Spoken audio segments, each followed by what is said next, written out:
And we are live. And welcome back to another episode of the Baseline Bums podcast. It's your host, Rob, aka B-Ball Archives. And it is just me and the lone bum.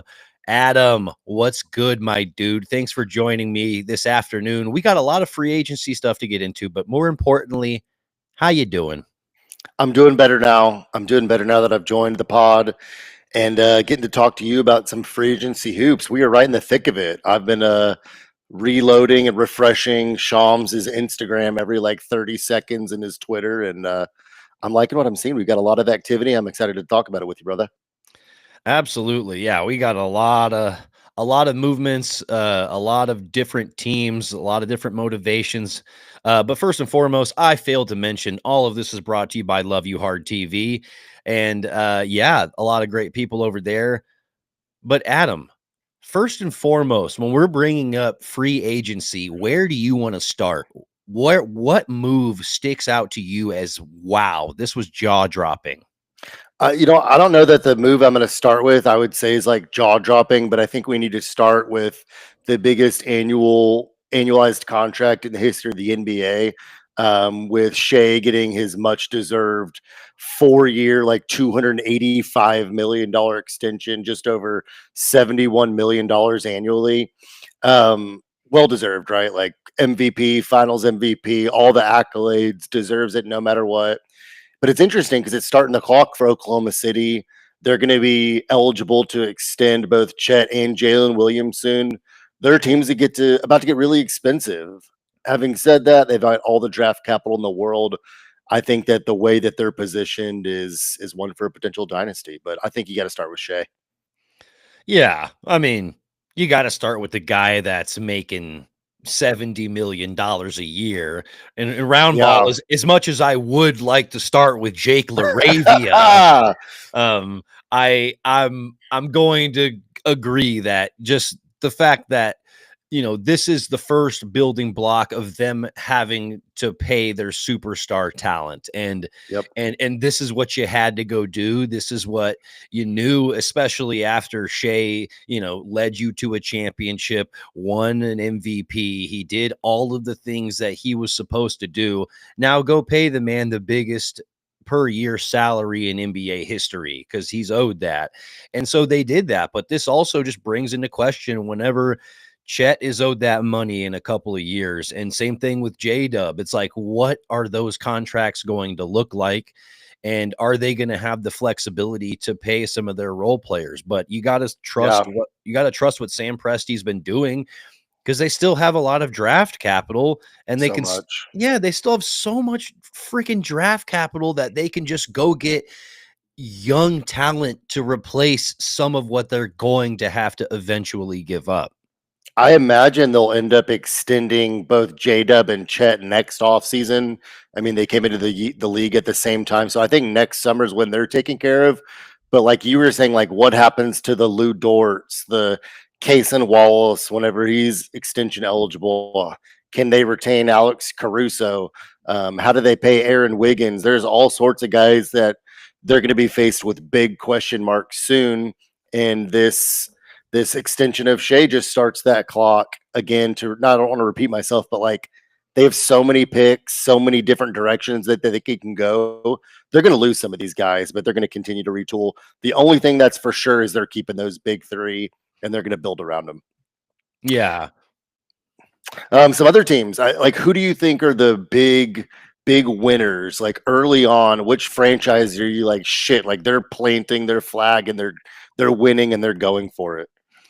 Man, I mean, I gotta look at Denver as one of those teams that made multiple moves to put themselves in a better situation. I think you look at a lot of the inconsistencies from MPJ, his inability to swing the ball and really be a connective piece on offense, and then you see him not be able to defend on defense, and you're like, wow, if he has a bad shooting night, he is just terrible. He is such a negative for your team, and not even Jokic could pass him open enough Right. enough to be effective, and especially when his shoulder was hurting him, it's like I don't know what he's going to be moving forward. You trade for Cam Johnson, who is a really, really amazing shooter, a good passer, and he showed last year in Brooklyn that he has the ability to step up and take on a larger role, and it's not that big of a deal to him. And I think that he's a much better defender than Yeah. MPJ as well. So I look at Denver as a team that really improved, especially when they go out and they get Bruce Brown, a key essential piece to their 2023 championship team. You go out and you get Jonas Valanciunas, a guy that I know I'm not super high on anymore, but he just helps that front court depth a little bit. He's an And upgrade so from DeAndre Jordan, right? Like he's going to be replacing those DeAndre Jordan minutes, which is an upgrade. absolutely. And so I just view all of that as really, really meaningful for a team that took OKC to 7 games. I think they did like exactly what they should be doing, right? If there's one team that we're looking at that's like who can contest Oklahoma City, I think you've got to say Denver because they just took them to 7 games. And they took them to 7 games with a relatively mediocre supporting cast around Jokic. There's no doubt about that. They've upgraded. Jonas is going to be an upgrade for him. I love everything that you were saying about Cam Johnson. Like, he's not just a black hole. Like, he's going to be able to spot up and shoot, but he can also create a little bit more for others than MPJ, who, whenever he touches the ball, it's going up. Not that like Cam Johnson's a complete beacon of health himself, but MPJ has had, just since he came into the league, more history of like injury scares. So I think getting out from MPJ and getting a guy like Cam Johnson's a big, big W. It really is.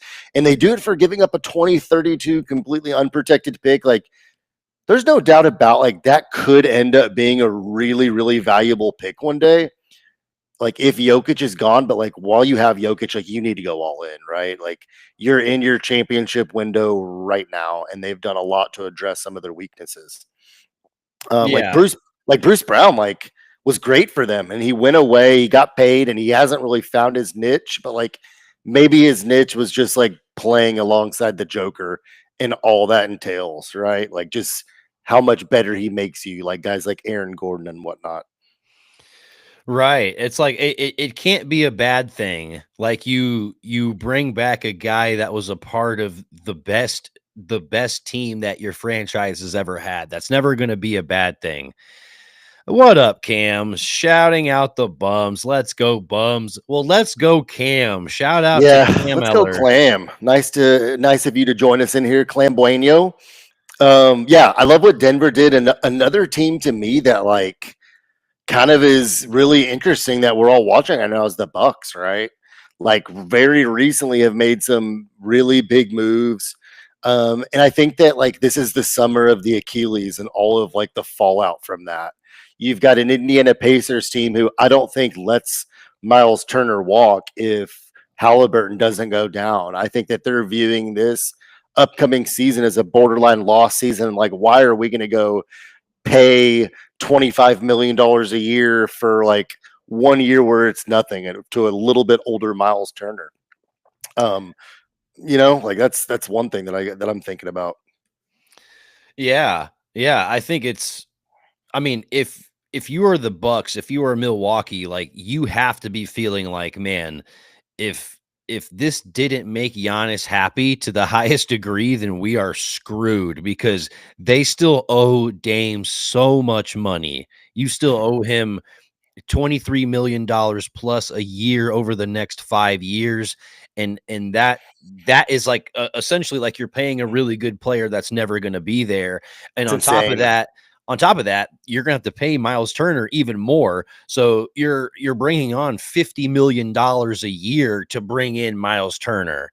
That's essentially how you have to look at it. And man, I don't know how this just doesn't handicap them to a really, really massive degree moving forward. And it might just push Giannis away altogether. I don't know, because how they handled the Dame situation, it's reported that Giannis isn't happy about it. He didn't really feel like Dame was really respected or even consulted before this decision. So I think it's You said there's a report that's already come out that Giannis isn't happy that they waived Dame. Yeah, I mean, I'm reading a Bleacher Report that says Giannis reportedly not pleased with Damian Lillard being waived by Bucks. Um, I mean, the words "not pleased" could mean a lot of various things, but I think that at the end of the day, if that is a headline, I don't think that's a good headline. I don't understand how he's not like fully being consulted about moves like this. The only reason I would think they would even make this move for Miles Turner is if they had gotten the A-OK from Giannis. And there's no way they go for Turner if they don't make that move for Lillard, right? Like I feel like that's the reason they kind of did it. Um, how is he not okay with like how is he not the sole discussion? Like he should be like in these rooms borderline because of how desperate they should be to keep him. Um, what do you think Yeah, this does? What do you think this does for them? I mean, I think it really just really nukes what they were trying to do whenever you brought Dame in here in the first place. And yeah, round ball, I agree with you 100%. They're paying Dame 22 mil a year to chill at the house, the American dream. And it's it's literally something that I feel like Milwaukee is it's just going to come back to bite them in the ass. They thought pairing Dame and Giannis was going to be seamless, and it turns out to be their their demise. I mean, like having said all of that, how many team like it's expensive. They're paying Dame 120 or whatever to not play for them anymore. All of that being said, but for this upcoming season, how many teams in the East are definitively better than them? I mean, you have to think Cleveland is better. I think Orlando took significant steps in the right direction. I still think that New York is better than them. I think the Pistons are arguably a better team than them based on how they played and handled themselves in the East. And then I think, if the Bucks are fully healthy, they're in that conversation after that. It's just like whenever you have a player like Oh, Giannis, you just and I completely forgot the Pacers. The Pacers would be towards the top. Sorry, my bad. are the Pacers this upcoming year going to be better than the Milwaukee? Yes, I think so. I think that Really? I think that there was enough connective pieces uh within what Indiana was doing that I think that they can go out there and reproduce something close to what they had, but within maybe like a 12-15 game difference. I think the offense will look similar. It's just going to look less high powered because obviously Halliburton's not going to be out there. Right. I mean, yeah, like let's give the Pacers their respect. They have a good basketball team and I think a good program, but I look at the East and obviously Cleveland's got crazy talent, but if I'm Milwaukee, I'm like, well, they're really good, but are they going to be any better than they were last year? We saw them get dog walked in the second round of the playoffs. So I'm like, they're probably not terrified of them. They're not terrified of Boston this year. No. They're not terrified of the Pacers, especially now that they just took Miles Turner from. They're like, I agree with you about the Pistons. I agree with you about Orlando. Like, I look at those teams and I'm like, those are more complete teams. Like, I really like what that franchise is doing, and I view it the same way you do. But then I'm also like, but Giannis is like that guy, and Miles Turner is going to make them better. Like, I feel like we still haven't seen the Bucks get like a fair shake in the playoffs. Like Lillard got hurt last year, Giannis got hurt the 2 years before that. I just feel like we haven't seen them really like get that chance. And I don't know if Miles Turner is going to do that, but it's something in an East that's broken. So like they're desperate, and I like that they're at least going for it this next year because after this year, it's going to get tougher when Tatum comes back and they're going for it again, and the Pacers are going for it again, and the Knicks are still good, and Cleveland's maybe made another move. Like they're going for it for this year, and I feel like you got to put a little respect on that, and we'll see if it pays off for them. Could just be like a sweep in the finals, but like even if they got to the finals, that could satisfy Giannis to like want to finish his career there, you know? So it's interesting. Yeah, it is interesting. Yeah, I think I do like the idea of teams in the East kind of smelling blood in the water with Tatum going down, with Halliburton going down, with kind of feeling how up in the air it is. just like the sense of urgency and the fact that they're pushing their chips all in. I really like to see that with a lot of these teams in the East. When you look at, like, Orlando reaching and going and getting Desmond Bain, or you feel like, hey, Cleveland feels like they need to capitalize on some of these early games with Darius Garland being down. We need to go out and get Lonzo Ball. And so, like, Right. I feel that sense of urgency amongst some of those top teams, and it's nice to see. Why can I not say who the Pistons went and got? Did they get Levert? Is that who the Pistons got? Because they went out and got somebody. Another team that's kind of like sneakily going for it and going to be pretty good next year's the Atlanta Hawks. Like, they went out and they got Nikhil Alexander Walker. They've got like a pretty nice team between him and Jalen Johnson and a lot of other guys, Dyson Daniels. They've got Zachary Rizashea, Kongu's looking good. Like, I do not like them building that in Atlanta as a Spurs fan. I really Right. don't. I really don't. Right. And one of the guys you also failed to mention is Porzingis. He's out in Atlanta now, and I think that kind of situation could be really good for him if there's a lot of young wing guys around him, so that he doesn't necessarily need to do a whole lot on offense, and he can just kind of focus on being 7'3" and protecting the rim. Some pretty basic stuff that we know Porzingis can do really well. And I think that can really, really be a good fit for him. If he's able to just catch lobs from Trae Young, and let Jalen Johnson and all the other young talented wing options just really just kind of be themselves and grow into their own. So I Mhm. agree with you wholeheartedly. Atlanta, they are starting to look scary. Right? Like, they could sneakily end up being like a 4 or a 5 seed in the East this next year, and I don't like that as a big fan of a Spurs team who owns their swap rights this upcoming year and their first round pick outright the following year. I don't like it. I have a team that I want to talk about, actually, that Atlanta may fuck around and make the finals. Yeah, I agree.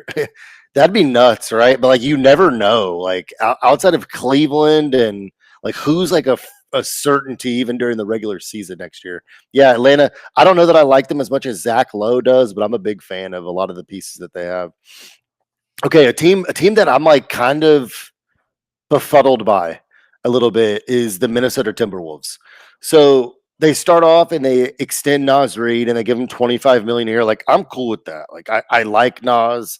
Nas is a good player, but like, you traded away Cat for DiVincenzo and Randall, and then you extend Randall. Why do that in the first place? Why not just keep Cat? If you're really going to do that, like, why not just keep him? I thought that they were getting rid of Cap partially to give themselves financial flexibility, and then they just extend Randall. And I don't really get that. What do you think about them?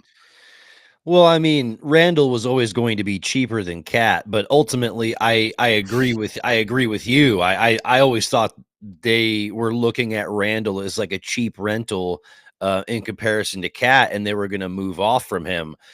So that would allow them to re-sign guys like Nikhil Alexander Walker, and they could keep their Hmm. depth and keep a lot of their defensive flexibility.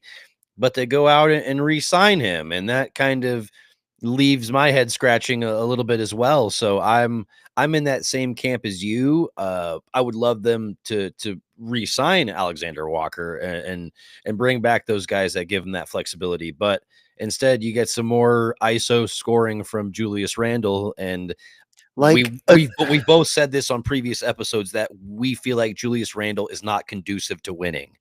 we've said this for years, Yeah. and it's like, I mean, I feel like we talked about this like 2 years ago on this podcast with Julius Randle. We talked about this, like, it is ball stopping tendencies whenever they made the trade, and I like DiVincenzo. Maybe they're giving themselves financial flexibility, but I don't know about that Randle fit, right? And it's like, And then you see them in the playoffs, and you see like one game, Randall's a fucking baller. And you're like, that's why they go get him. He can just carry a squad some nights. And then these other nights, and you can't play him. And you've got Nikhil Alexander-Walker getting all the minutes that he could potentially be getting. And then they let Nikhil Alexander-Walker go for half of the amount that they paid him. And I'm just like, what the fuck are you doing? You're putting yourselves in a more luxury tax for a guy that you didn't play over the guy that you let walk. I don't understand like what they're doing. Like, just give me Cat back. Like, they traded Cat after a postseason where he actually balled the fuck out and they beat Denver and he was like D'ing up Jokic. Like, do we forget? I don't understand what they're doing. I think Minnesota's like taking a step back, and it's exciting as fuck knowing the Spurs own one of their picks in like 5-6 years because like they're done. I don't see the direction, and maybe I'm exaggerating, but I just don't see them improving at this point. Well, I mean, I think it's easy to look at a team that's been to the postseason with consistency, that's won series, and be like, oh, there is some vision. I see the success and I see where there's some upside. But I agree. It's almost like they're just throwing a bunch of talent at the wall and just kind of seeing what sticks. A lot of their lineups and rotations don't make a lot of sense, but they're able to get away with it because of how much talent they have. Not to mention they lost Luka Garza. Exactly. I mean, yeah, that's a great point by Roundball. They let their best player. Bro, I swear to God, I didn't even see his comment. I was just saying that at the same time. Me and Roundball must think alike. That's funny. That's funny.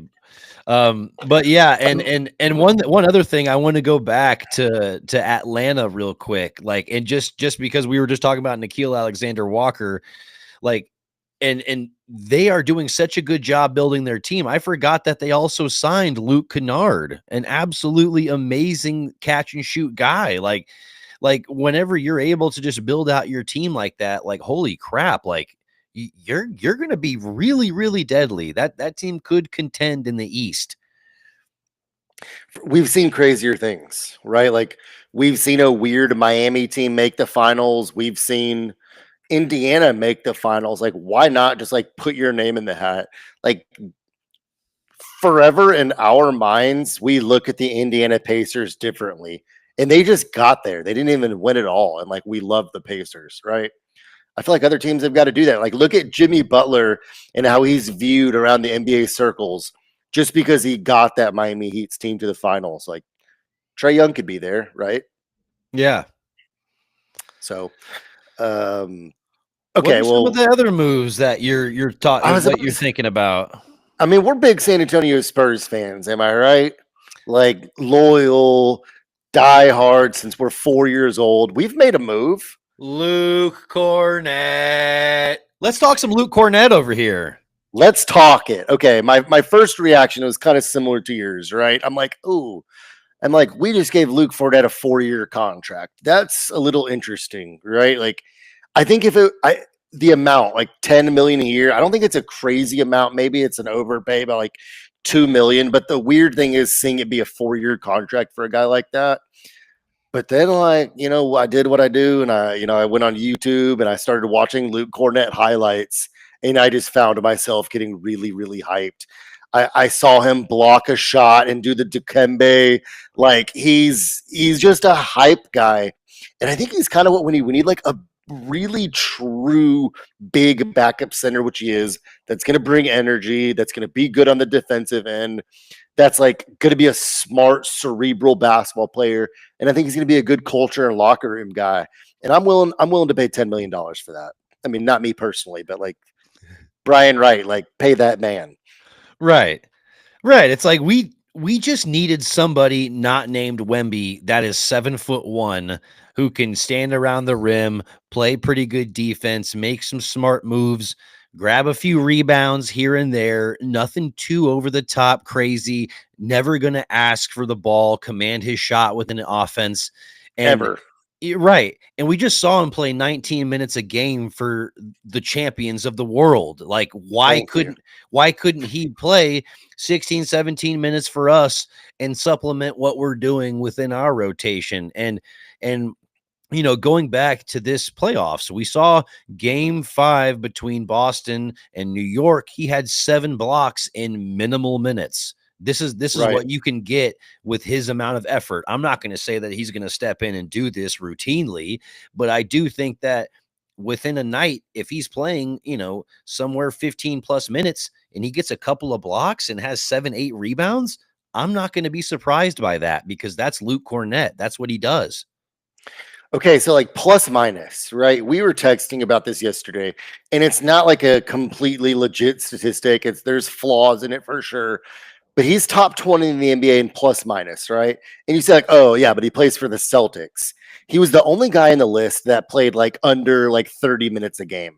He played like 16, 17 minutes a game last year, and I might be slightly off, but he was like plus 454 in the season or plus 453. Jaylen Brown was plus 454. He had a better plus minus than everyone on their team except Jalen, Jason, and Derek White. He was like he was ahead of Al Horford, all the other like whatever he comes in the game, he makes an impact. And I think you're going to see that in San Antonio. And like, he's a true center. We're not fucking throwing out Zach Collins to get like dominated by the bigger centers in the league. He's a big man. And it's nice to have like a true big there who can be reliable, right? Because we just didn't have one. Right. Yeah. Somebody that wants to be a traditional big, go down low, is not going to really take long range twos, not looking to get a 3 off. I mean, he wants to be around the basket doing the Kornet contest. It's I like was about to that. say elite 3-point contester. Yes, absolutely. Like I'm gonna love to see a Kornet contest in a Spurs uniform. That's gonna make me very happy. How how about the New York Knicks? Just 1 second though. I don't want to move on from Spurs Okay. basketball too much. There was a lot of fans that were saying that we overpaid him, that it was a crazy overpay. I just posted a TikTok 2 hours ago, was already getting hate comments about it, saying this is a terrible deal. We paid him way too much. I know you were saying that this is too long of a contract, but seeing guys like Brooke Lopez get a few $1 million deal per year and Clint Capella going for 3 for 21. Do you think that we gave him too much money per year? If we did, it's by like 2 million. I think he was worth the lower mid-level exception. There's like 2 different mid-level contracts. One's like 18 and the other's like 14 million, right? Like I don't think you were going to get less than that, and I think that other teams were probably interested in bringing him back. I imagine Boston was interested in bringing him back. And there's one thing that I do want to bring up. So like I was kind of saying how the long-term contract's interesting. Well, let's say you give him a 2-year deal. The salary cap's always going up, right? Like theoretically, it would make sense that people are going to be getting paid more in 3 years, right? So maybe part of the strategy behind a long-term deal like that is that knowing that in that 3rd and 4th year of the contract, it's a little bit more of a value. So, but yeah, like my initial reaction was maybe it's $2 million a year too much, but I'm okay with that if it's a guy that's going to be a really good locker room fit and whatnot, you know? Yeah, that makes sense, and that was essentially my argument as well. It's like sometimes you're gonna pay an additional premium for somebody that fits your culture and exactly what you need, and I think that's what ended up happening. So yeah, hopefully Cam, Ooh. hopefully we tickled that Spurs pickle for you, my friend. I'm unfortunately going to tickle it one more time with a rest in peace, sad Spurs piece of news, and that's that Mamu just went to the Raptors. So thank you for your services, Mamu. We appreciated you while you were here. AJ, we'll put a tear out for you. I know that was your guy. So Yeah. Mamu to the Raptors. Right. I mean, I think we can all agree we liked seeing Mamu get minutes. He was a good energy guy. He was a good shooter. He could honestly create some of his own offense.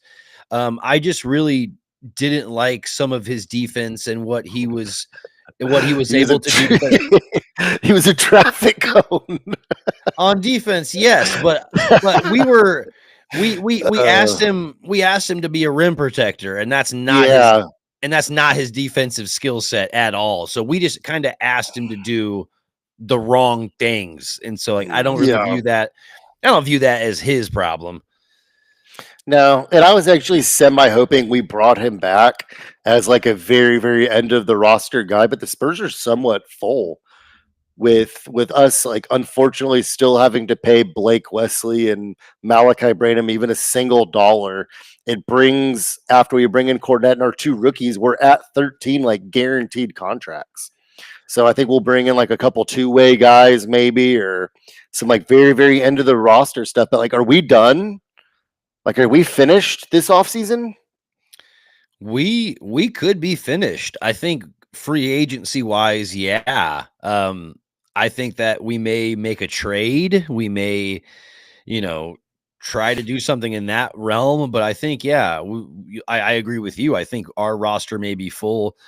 AJ, we need to get an episode with Cam. I agree, but we are also going to have to talk to Cam's agent. Apparently, I Mm. think that we can make all of this happen. But yes, Yeah, I'm willing to host another episode. What do we get together for Thanksgiving, right? So let's make I it think I think happen. I think we're due. We will all be getting together here in the next couple of months for something semi important. Maybe we could find a way to squeeze in a pod. Who knows? We might, but I can see us failing to do that once again. But We really like. I show up at the bachelor party, like, yeah, we're doing a pool episode. That did not happen at all. it didn't happen Um, at all. So I But know you and Roundball were talking about Vassell and Keldon, and if y'all thought they were going to be traded, like I think Keldon's probably going to get traded next year. I don't think anyone's going to want to pay him that 16 or 17 million a year until he's on an expiring contract. I think he's like a 4, 5, 6 million dollar a year guy at this point. Unfortunately, maybe I'm wrong. It'll be interesting to see his market whenever he's a free agent, but I don't think Keldon gets moved until he's an expiring contract. I don't know what we do with Devin. I'm looking at his contract and I'm like, he's got 4 years left. He's getting paid like 25, 26 million a year. Like, what does the NBA view his annual salary at? Like, are there a few teams out there that think he's worth that 26 million a year still? Do you? I I don't think he's worth it, and I think NBA teams are out there kind of looking at him like he's probably a little bit overvalued. Stats are a little bit overinflated because he's been playing on a reconstructing San Antonio team. And Mm-hmm. I don't think they view him as that efficient guy. That a lot of these teams that are looking to add a guy and then be contenders, add a guy and be competing. He's not efficient enough to be that. He's like a volume scorer that shoots threes slightly below league average. And it's like, who really wants that when you're looking at almost $30 million a year? It's just he didn't get he didn't get efficient enough to warrant paying him that much. And I don't. Yeah. I agree with you, Schneider. We could have paid Mamu that easily. Feels like he wanted more PT. And maybe What did he end up getting paid? What was the Mom contract? 2 year 5.5 mil. So not really that That's what much I at was all. thinking. I think he just wanted minutes. I agree with you completely. I think he just wanted to go somewhere to get a little bit more playing time. He knew that he's barely getting in the games in San Antonio. Like once maybe we have injury issues, he's playing. But good for Mama. Like go somewhere that like they are actually going to utilize your services a little bit more. Um, Absolutely. but back to Devin. Like he's got 4 years left. I don't know that I could have said it any better than you said it. But then like I think about guys like Derek White, who like when we traded Derek White, we traded him at like his lowest value versus like a year or two prior before he had gotten hurt. He was like that guy for us kind of in that Denver playoff series. This is going back to like 2016, 20 or maybe like 2018, 2019. It's been a while, right? Um could Devin be the guy that like plays better once the team around him is better and he's not like his shot selection's better? Because one thing you look at with him is like he's kind of taken a lot of bad shots because he has to be that guy. Do you think there's any validity to that? That like he could be better with a better supporting cast?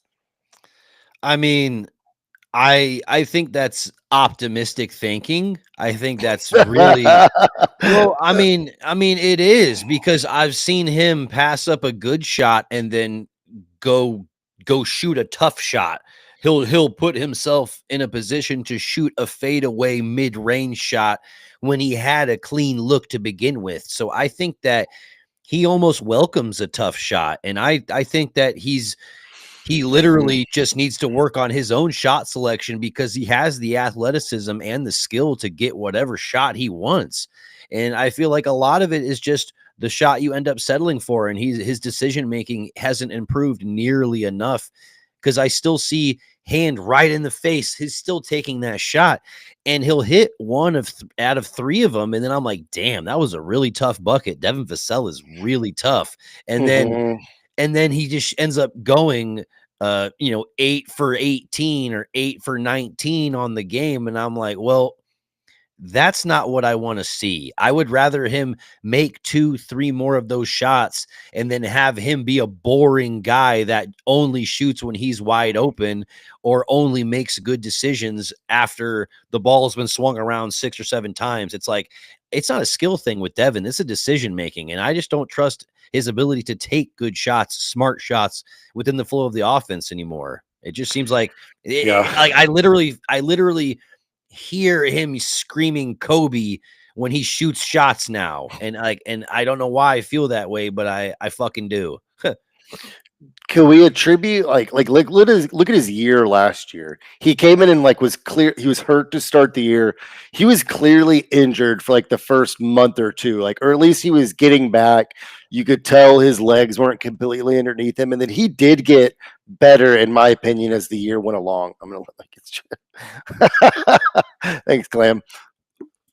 I think just for the sole reason of all of the kids trashing Adam's house, we Yeah, need like to we need to make that happen over the no holidays. no We'll make it children, happen. no children allowed, but yeah, I don't know. I'm giving the benefit of the doubt to him. I do think he's a very difficult player to sell with 4 years left in his contract. My only hope is that a year removed from coming off that injury, he continues to improve.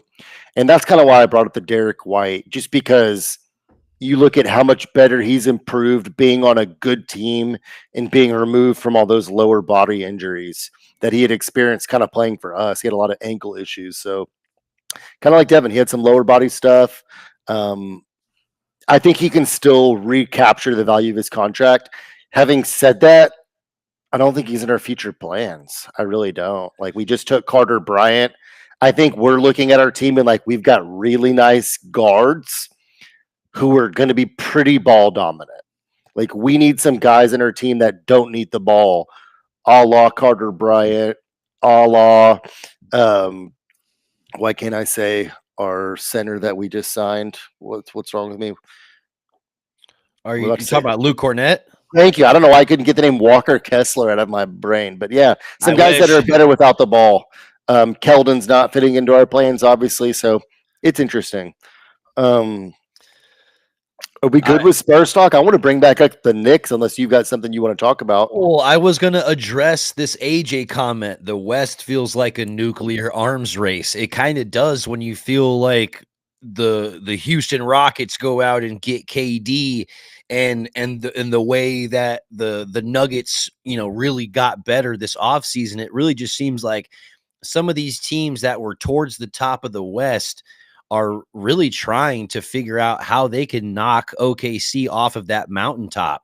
So, what other moves in the West really had you just being like, "Wow, that was a really good move"? Well, I mean, you brought up Houston, and I don't know that it's necessarily a good move, but they're certainly going for it. Like I didn't fully understand the need to bring in Clint Capella after they had just brought back Steven Adams and they extended Jabari. Don't they have another center that they brought back? They brought back Jay Sean Tate. I thought that they had another center in addition to all those guys. Well, you have They Şengün. they have Şengün, yeah. So it's like that was an interesting signing, but they're going for it. Who else did they bring in? They brought in somebody else, didn't they? They re-signed Van Vliet, so They because re-signed Van Vliet.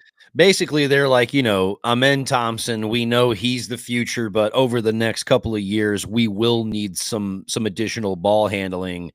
Uh, Right, and that makes all the sense in the world as you're making this push to go all in within the next couple of years and maximize while you still have an right. efficient, effective Kevin Durant. I'm trying to look at Shams' Instagram to remind myself of some of the deals. Oh, yeah, I don't know about the West, but yeah, I feel like the Knicks have been an interesting team that we've been watching. Well, and they snagged Yabusele right from under us. Gosh dang it. I know, like That's exactly who we were all talking about in the group chat to keep that French connection alive with Wembanyama. That would be really, really nice. So yeah, I think that's a really good move they made. But what's some other stuff that you were seeing the Knicks do? well, they brought in Jordan Clarkson. It's interesting. They look at their team and they're like, man, we really run our starters into the ground. Who was doing that? Oh, Tibbs. He was bleeding our like he was shortening their life expectancy. We're gonna fire him, and now we're gonna bring in depth. So they brought in Clarkson, they brought in Yabusele, and Clarkson's just like one of those guys that if you in Bill Simmons terms, one of those irrational confidence guys that can just like be on the court and randomly for a 4 minute span, he'll be the best player in the court and score 12 points. It's like he's one of those heat checky guys that could potentially just come in and some nights you bring him in and he's good enough and you play him, and some nights like, tonight's not your night. But I thought that was interesting. I thought Yabusele was interesting. And I thought that they made one other move, but maybe I'm wrong. I thought that they had one other move. Am I crazy? Maybe they did, and I'm just not thinking of it. I have a lot of the moves pulled up right over here, and I'm not seeing it. I'm sure they did, and we're just not thinking of it right now. But there's so many moves that have been made. It's hard to keep up with every single one of them. Uh, Honestly. yeah, I mean, there's going to be a couple that just kind of fall through the cracks. But yeah, I think Clarkson, Yabusele give him some versatility, give him some depth, both in the backcourt and the front court. So for a team that felt like they were this close from being in the finals, um, yeah, you gotta look at it through that lens that maybe that gets them over the hump. Who's coming out of the East next year, Rob? I mean, just gut reaction. I think I'm going to say Cleveland. Ooh. I think my Yes, it's a safe pick, right? Like they're good. yeah, I think, obviously Darius Garland starting out the year with that toe injury. He's going to be out another few months. I think that's going to slow out the start to their season, but once you get Garland, Mitchell, and you have, Mobley and Allen and then DeAndre Hunter, that to me is the clear best lineup in the East right now, given all injuries. Next to the Knicks, I would say, right? Like Knicks are probably number two. Yeah. I mean, Yeah. they beat the Celtics. Like they were better than the Celtics even before Tatum went down. So I think you look at a Knicks team that I would say it's undeniable that they've improved this offseason. So I think them versus Cleveland is actually like a pretty decent Eastern Conference Finals matchup next year if it gets there. Yeah. Where where do you see Dame going? Dame's kind of in like a really good spot, right? Like Well, he's about to yeah, get paid he's a ton of money to chill and to not to do chill, anything. and he's probably going to get paid like a decent amount by another team too. Like I think what I saw is that Miami's interested in him. Yeah, I think it's gonna be a team like Miami who doesn't mind going out and spending a good amount of money and really needs an identity check. Like, they need a culture infusion and just a shift of identity, and I think Dame is a guy that can help you change that, but at this stage in his career, you can't be the only guy. Like he's not at the stage in his career where you bring in Dame and then he's just like, "Oh, it's Dame time." No, dude, this is this is Dame on the wrong side of 35 after a torn Achilles, and it didn't go well at all in Milwaukee. So it's like Uh, this is multiple bad things stockpiling on top of each other. Now it's Dame time. So it's like, how positive is that situation going to be anywhere? I don't really see it working out for Dame moving forward, but obviously wish the best for him. yeah, it's interesting. He does have the one skill set that never really goes away, and that's a good jump shot. So I think he's done being even like the Robin on a championship contending team. Maybe he comes back better from the injury than I'm anticipating, but not a crazy good athlete, torn Achilles, older. I don't like it. Um, Yeah. I know I've been having us jump around a lot. And I'm bringing in, we're like hopping around, but I don't know how it took us 45 minutes to bring up the Lakers and what the potential opt-in of LeBron's contract means. Like, I didn't really think much of it whenever I saw it. I was like, oh, like he opted in. Maybe he's only playing one more year. Like, huh, interesting. 54 million. Why not? Maybe he'll extend next year. Who knows? And then I see all this stuff about like, oh, unwilling to take a pay cut to get them an extra guy, not concerned about winning. Does this potentially mean he's going to get traded? All this shit. And I'm like, huh. It's like they're all talking about this being a lot bigger deal than I thought it was. Did your like third sense or whatever go off whenever sixth sense, third sense? Were you like, was it going off in your head a little bit after he opted in like that?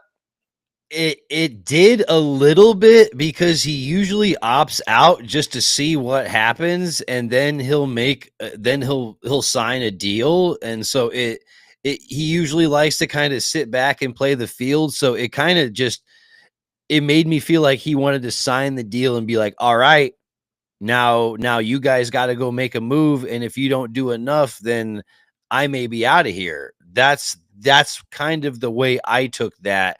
But at the same time, I don't think it was as aggressive as everyone's making it out to be.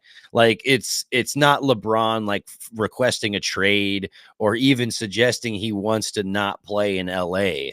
This is just him doing a little bit differently than he has for the previous couple of contracts. So people are reading into it. And then I'm also reading into it, but I don't really think it's that big a deal. But I think it's enough to where like, if LeBron doesn't feel like they're gonna win in the next year or two, and he wants to go to Dallas, or he's like, fuck it, I want to go back to Cleveland. It's Well, like, yeah, I keep hearing Cleveland. And then I saw like a potential trade that was involving both Garland and Jared Allen. And I'm like, no, like Cleveland's not fucking trading either of those guys for LeBron. Like maybe Jared Allen if it requires the contracts to like get it done, but like it's just really like befuddling to me. Is it one of those like is it LeBron saying like fuck you to the Lakers? I'm getting my money, like I'm gonna do whatever I want to do. Like, is it like because you would think if he extended a cheaper contract, if he extends it a cheaper contract, it could help LA if he wants to stay, right? Or it could also make him easier to trade to other teams. So it's like a really conflicting move to me. I think maybe teams and people are just overlooking it and trying to get something to talk about because I think he's just going to play and maybe he'll play one more year and extend for a final year with LA. Like, I think people are just reading too much into it because it's LeBron, but I feel like compelled to bring it up. yeah, and I agree with this Cam comment. It's because we hate them. That's why I took 45 minutes to bring them up. I agree, and I also feel like anybody is going to use any chance they can to talk about LeBron, and and it's really not that huge of a deal. It's not that deep. This to me feels like it's his farewell tour. Like I think he wanted to kind of achieve the last thing possible. That was play more NBA seasons than anybody else. And him entering his 23rd season, he's gonna officially do that. And it's like, what more do you have to achieve? It's like you have the most games. You've just done so much. It's like you don't need to be here anymore, dude. Well, he was recently talking about ring culture in the NBA and how he doesn't buy into it and doesn't feel like he needs to chase rings. But like LeBron's like a winner and he's always wanted to win, deservingly so, and he has won. I'm not like convinced that he's like, I'm good. Like I've accomplished all I needed to accomplish. I don't believe that. I think he's an egomaniac, regardless of how he says it. And like, it's hard not to be when you're literally one of the best players at anything ever. Like, he deserves to be an egomaniac personally. I think he wants to win. And if he doesn't think the Lakers can do it, I think he'll try and go to a place that does deep down. But I'm also not convinced the Lakers can't win. Well, I mean, you look at Luca and LeBron, and you're like, how could they not win? That's a winning team. But you It's know at who? least an it's at least enough to like maybe win. Right, right. It's enough of a nucleus to where you're like, all right, if they put the right pieces around, that's potentially a contending team, given how much of a closing like a much of a closing advantage you have over just about anybody you're playing. Right. Yeah, but ultimately it's like, it's not our problem. We're not LA fans. We're just here to watch all the drama unfold. Were there any other teams or any other moves that you're like, man, this was an interesting development over here? I don't know that I viewed it as like a huge move, but the Dorian Finney-Smith rumblings of like Rob Pelinka apparently like calling around and telling people he was hurt. Did you hear anything about that and how that came back to Dorian Finney-Smith's camp? And he heard that his own GM was out there trying to tell other people his knee was toast to hurt his value. Did you hear that same report? I didn't hear too much about that. Can you elaborate on that a little bit? That's all I know is that apparently Rob Pelinka was out there telling other GMs that Dorian Finney-Smith had a fucked up knee, like, and that it was toast. And that apparently those rumblings somehow made its way back to Dorian Finney-Smith's camp. And that's why he went out and left. Because if you look at his annualized contract, it wasn't that much. I think that they would have been willing to pay it. And I was told that even if they came back and matched or gave more money, that he wasn't going to go back to them just because of that. So I don't know how true that is, but like that's a decent loss for them. Well, Um, yeah. I mean, who wants to do business with people that are saying things that are incorrect about you? That's just wrong. And then Houston turns around and gives him that, 50, that's who Houston got. yeah, Yeah. 4 year, 53 million. That's another guy that I'm like, wow, that really gives you some flexibility. A guy that's been a good 3-point shooter over the last few years, you can defend multiple positions. It's like those are the guys you need to win nowadays. They could have an insanely good defensive team. He's a good defender between him and Amon and Tari Eason. Like they've got some bigs now. They've got a lot of depth. Who do you think's the biggest contender? Like who's the biggest threat to Oklahoma City this upcoming season? I know who I you're going to say, and I agree with you. I already know who you're going to say. I mean, I think that there's a group of like Denver, Houston, and Cleveland, and then that's like the tier right below Oklahoma City. I feel like either of those teams have done enough to where like I'm like, all right, that's that next bunch up right there. So if we're looking at an OKC Cleveland final with a matchup like OKC Denver in the Western final right before that, I think that's pretty likely based on what we're seeing right now. Do you think Denver's more of a threat to Oklahoma City than Houston? Yes, just because I think that Denver can more seamlessly create their offense. I think Houston has a lot of really, really great pieces, and obviously getting KD is microwave. That's instant offense that you just press a button and you just fucking go. But I also just view it as there's a lot of change, and that change is going to have to settle really quickly in Houston if they're going to capitalize on Kevin Durant, and it's going to have to settle within the next 2 or 3 months 3 or 4 months. And if it doesn't, and KD doesn't really feel, doesn't feel the love in H-Town, then that might be another situation looking like Phoenix, where we're all like, man, look at all that talent in Phoenix. It would be really hard for them to not be good. It's like they may have trouble creating offense, but man, and then all of a sudden we're talking the same thing about Phoenix, or we're talking the same thing about Houston. Granted, I think Houston has a lot better defensive parts, but at the same time, it's like I watched them struggle to create offense last year, and I still think there could be stretches where that could happen again this year. Yeah, we haven't really seen Durant win in a while, right?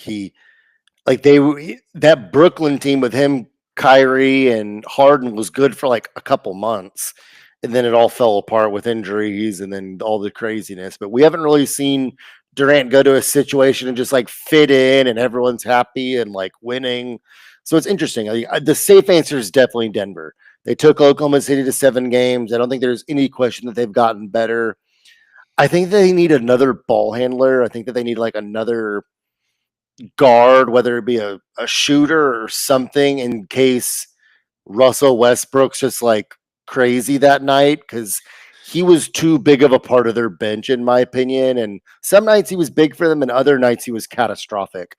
And I feel like they need one more point guard type player to potentially spell his minutes.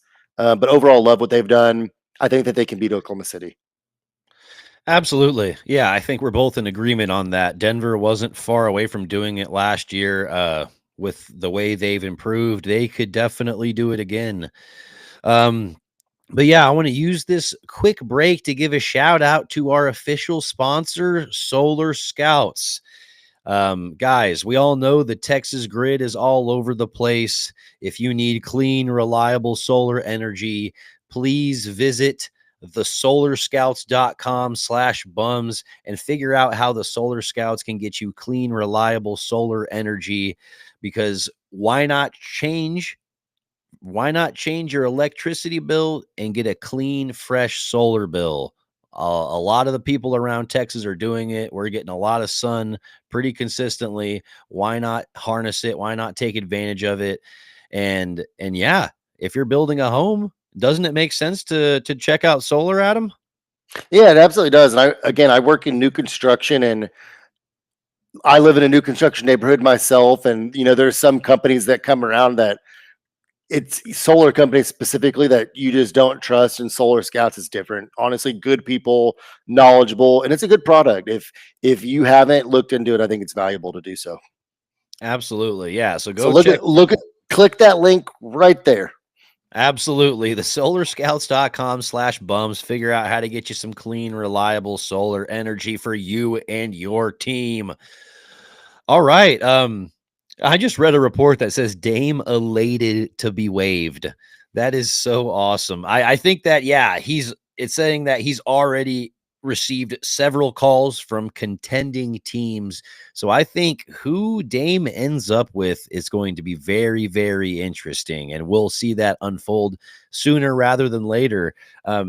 Any other free agency stuff you wanted to get to? Any other moves that you're like, man, we didn't talk about this? Or Man, I'm sure there's some that we're forgetting about that if I scrolled down enough on Shams' Instagram would bring something up. So I'll do that right now. But I feel like we've touched on like a lot of I feel like we've touched on a lot, right? There's moves like Nicholas Batum extending D'Angelo Russell. like, like what do we think about the D'Lo move? well, I do think that actually gives them some good flexibility while Kyrie is out, because Kyrie's going to miss the first chunk of the season. They're going to have some offensive creation problems. I Yeah. can easily see them just needing some guard depth. So them signing D'Lo at a really cheap deal, I think it makes sense. And it's also going to create an interesting situation where Cooper Flagg's going to have the ball in his hand a lot more, creating offense with no Kyrie. I'm very excited to see that. I think that they're going to have him play point guard a decent amount. I think his Same. handle's actually pretty nice. And It's think that he okay. is. I think he's going to initiate some offense for him for sure. I'm excited to see it. Another one that was interesting, Ty Jerome. I feel like I can't remember if you brought him up earlier, but I thought he was going to get paid more than that. I didn't think that he would. He went for like under 10 million a year, didn't he? Yeah. I mean, I think a lot of his playoff performances were hurting his stock. Like he had a 1 for 14 game, then followed it up with like a 1 for 9 performance with a bunch of turnovers, and it's like if you have a couple of outings like that in the playoffs, especially when there's a lot of injuries and people are expecting you to step up when that's kind of your moment to do so, and you fail to do that, I'm not surprised it hurt his stock. And plus, he's a Virginia guy, and I'm still never gonna forgive them for beating Tech in the championship. So I Yeah, it eh, hurts to get there to the national championship, not get it done. You could have gone to Baylor; they get it done. Um, I in mean, an like average way. Tyus Jones going to Orlando is another deal that's like not bad. I don't outside of like Anthony Black, I don't know that they really had like a true point guard.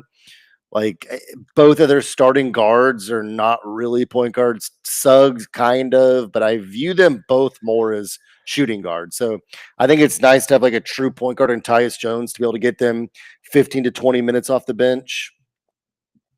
Um, I think you already brought up Luke Kennard to Atlanta. I mean, Yeah. Taurean Prince going back to Milwaukee. Oh my Yeah, gosh. some big moves. I feel like that's pretty much most of it, right? Yeah, I mean, we've touched on just about everything besides Gary Trent Jr. going back to Milwaukee as well. I think that Okay, Dennis Schroeder. We haven't talked about Dennis Schroeder. Like, what the fuck are the Kings doing? Who I are they?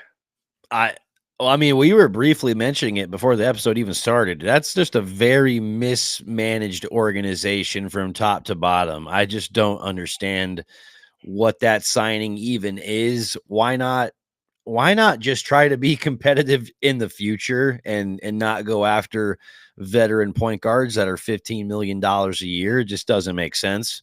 Yeah, 3 years and 45 millions for Dennis Schroeder to what aspirations can Sacramento possibly have as an organization? Like they're praying to make the play-in so that they can get swept in the first round. Like DeRozan's not in your long-term plans. I can't imagine that Zach Levine's in your long-term plans. You've got DeMontis Sabonis, who can't be thrilled with the team. Like you traded away Halliburton, you traded away Fox, and didn't get very much for him. Like y'all are chalked. I feel like they would probably be going about their offseason differently if the new like lottery system hadn't worked out the way it's been working out. Where like you see all these teams like tanking their ass off and getting like the sixth pick, like Washington or Utah. I feel like it's like maybe making teams like Portland be like, what's the point in tanking? Like, we might go for it and still be kind of bad and still get the first pick, you know? So I don't know. Interesting. Right. Right. They're like, we could just miss the playoffs and end up with the first pick. Look at the fucking Mavs. It's like, I could see some jaded franchises really, really having that viewpoint. Yeah, they're like, fuck, the Spurs got Wemby, and then they still get Dylan Harper. It's like, Yeah. yeah, we did. Yeah. Just to bring it back to some Spurs talk, Cam, y'all haven't talked about George Gervin's new vodka Ice 44. Dude, honestly, I was kind of disappointed when I saw that. George Gervin's looking fatter than holy hell, promoting alcohol. I'm like, dude, just not a good look. I'm like, you look like you need to be like working out somewhere. I'm like, you look like you're like really going downhill quick. And As I like immediately am going to Google George Gervin vodka because I haven't seen anything about this. oh, bro, Oh, ooh. I want to get a bottle, but he also looks rotund. Okay. He looks He's a very large. legend. He He's a is. legend. He's earned it. I mean, I'm not saying he's earned it, but I'm just saying it as somebody that loves him and wants to see the Iceman around here for many, many years to come. I don't want to see him drinking a bunch of vodka and getting fatter than holy hell and then dying before he should. Yeah, fair. Fair enough. Small odd story about George Gervin. Whenever the Frost Bank Center, whatever it was called way back then, whether it was AT&T or whatever it was called, whenever they first opened the new arena, I went to like the welcoming deal, and George Gervin walked by me, like walking out, and I followed him and got an autograph from him. So yeah, pretty sick. There you go. So this Rob's is favorite basketball card in his personal collection is a George Gervin card, and I know that for a fact. Cam, Sounds like a Cam said you should have done a 44 Gervin weight loss plan with Weight Watchers. That'd have been funny. yeah, But probably also not a bad idea. But yeah, I mean, dude, we talked about every single free agency move. I feel really good about touching on all of that and how it impacted all the various teams. We got some good Spurs conversation in there as well. Talked about Devin Vassell potentially being traded, Luke Kornet's impact on the season, a bunch of other various things. It's feeling like a good episode. It is, and we're bringing it to you live pretty much. I mean, obviously we're live on YouTube, but like a lot of these moves happen today, and by the time you hear this, like it's still going to be fresh. So you can find us over at the Baseline Bums podcast.